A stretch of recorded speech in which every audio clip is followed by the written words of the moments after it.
પ્રજાસત્તાક દિવસના આ શુભ અવસર પર ઉપસ્થિત તમામ લોકોને હું આવકારું છું।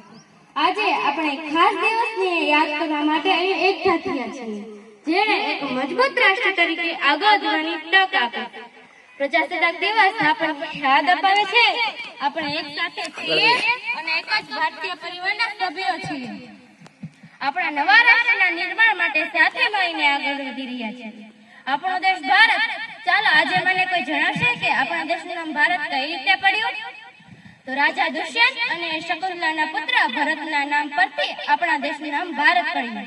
હા, હું એ જ ભરતની વાત કરી રહી છું કે જે નાનપણમાં સિંહના મોઢામાં હાથ નાખીને કહેતો કે તારું મોઢું ખોલ, મારે તારા દાંત ગણવા છે। એ જ બહાદુરોની ભૂમિ છે। અંગ્રેજોએ ભારત દેશનું નામ ઇન્ડિયા કરી નાખ્યું। સ્વતંત્રતા પછી સંવિધાન દ્વારા ભારતના નામથી ચમકવા લાગ્યું। અલગ અલગ જાતિના લોકો અહીં હળીમળીને રહે છે। ત્યારે આપણી ભારતીય સંસ્કૃતિ મુજબ વસુધૈવ કુટુંબકમ વિચારધારાને પ્રાધાન્ય મળી રહ્યું હોય એમ લાગે છે।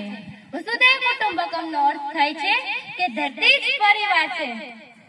ભારતના મહાન વિચારકો અને સમ્રાટોએ વિશ્વના કલ્યાણ માટે હંમેશા પ્રયત્ન કર્યો છે।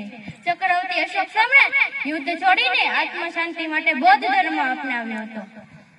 ભારતીય સંસ્કારના સૌનું ઉદાર અને વિસ્તૃત પાત્ર છે। જે વિદેશીઓ આપણા દેશ બાજુ આવ્યા તેણે ભારતને ફક્ત લૂંટ્યો જ છે।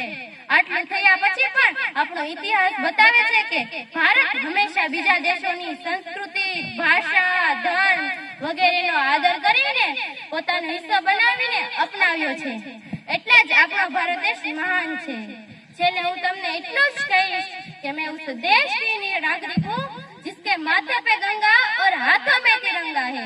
वो देश जो कभी सत्यम शिवम सुंदरम, कभी वंदे मातरम और कभी पंजाब सिंध गुजरात मराठा द्रविड़ उत्कल बंगा है।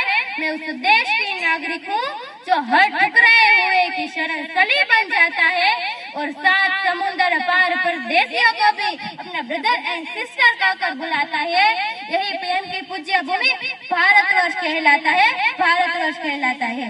अस्तु, जय हिंद, जय भारत।